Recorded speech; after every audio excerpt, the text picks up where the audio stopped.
Hey guys, John Oakes here from logicblogger.com, and congratulations for starting off on this brand new course for creating your very own self-hosted WordPress blog. The very first step that we need to do before we can set up our blog is, of course, get ourselves a domain name. Now you've seen already in some of the course material some ideas of what type of name to choose.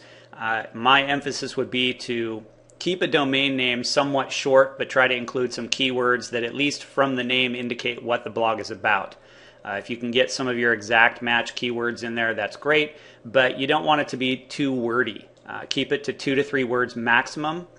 And if you can throw in something that makes it a little bit catchy, that's even better. You want to be able to pass the test where if you mention it to someone on the street, that later that day they could go home, sit in front of their computer, and actually remember the domain name that you gave them. So if you want to use your name, by all means you can do that.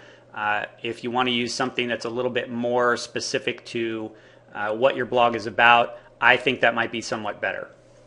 All right, so this process is very simple. You simply type in the domain name that you want to register. Now the blog that we're going to be creating for the purposes of this e-course is going to be a blog about collecting world coins. So the actual domain name that I've already registered is Collect World Coins. And you'll see that Collect World Coins, when I type this in, comes up that it's already taken. When you type in your desired domain name, it says it's already been taken. That's not a big problem. There's plenty of creative domain names that you will be able to find that are not registered. And if it says it's taken, you can always scroll down here and see if maybe there's a .net version of it available. Or you could see in some of the suggestions over here if maybe there's something over here that, that strikes you. If not, just keep going down your list. Continue to be creative, come up with new ideas, type them in until you find either a .com or a .net that is available. .com is always preferable. .net is perfectly acceptable. For the purposes of your main blog, I would stay away from using anything other than a .com or a .net. So for this purpose, like I told you, I've already registered collectworldcoins.com, but I'm going to go ahead and go through the process as if I was going to register collectworldcoins.net. So I'm going to check that box and I'm going to click Add. So that's added it to my cart. And then I'm going to go ahead and click the Continue to Registration button. Now, I'll let you know, kind of a warning, GoDaddy.com is an absolute master of the upsell process. They will continue to present you with more and more and more options as you go through this checkout process. Keep in mind you don't need any of that stuff, and you absolutely do not want to use GoDaddy for hosting. There are a lot of reasons for that. I'm not going to go into that in this course, but GoDaddy.com is not the best place to host your WordPress blog. I know I've said that 1,000 times in previous posts and previous videos. I'm always dealing with students of mine that come to me and say, you know, I've got this WordPress blog at GoDaddy and I'm having problems with hosting. I need to move it. How do I move that blog?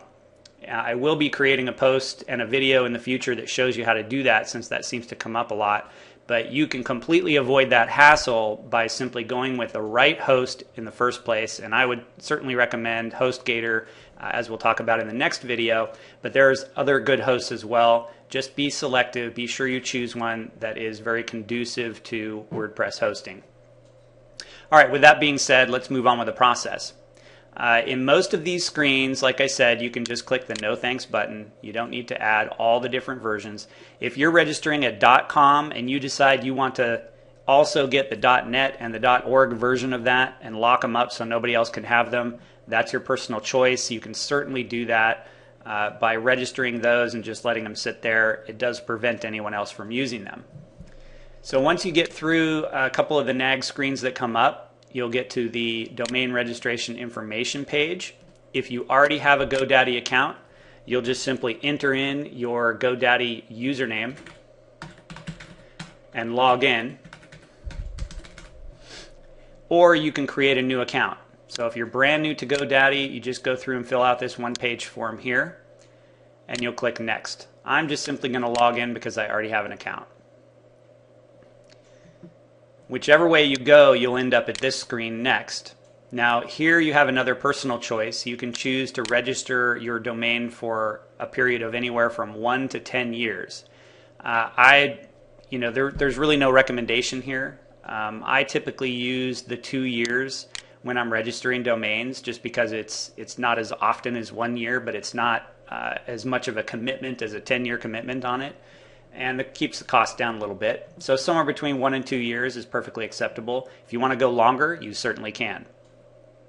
Okay, so then you just hit the next button.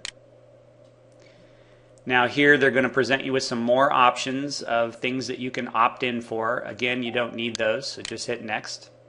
Okay, so now we get to the review of the shopping cart information. So you just want to review this and make sure that everything is correct. Now here's a great opportunity for you to double check the spelling of your domain name.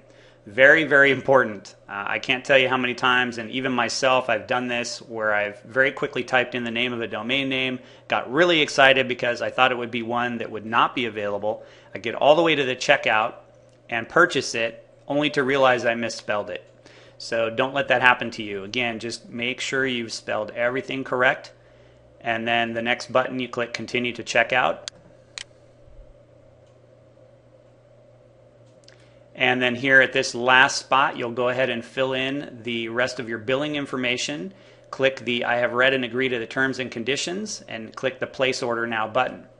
Now once you place your order, you will receive both a confirmation screen and an email confirmation from GoDaddy.com, and then you know you've got your domain registered. So that's the conclusion of this video, and we'll continue in the next one.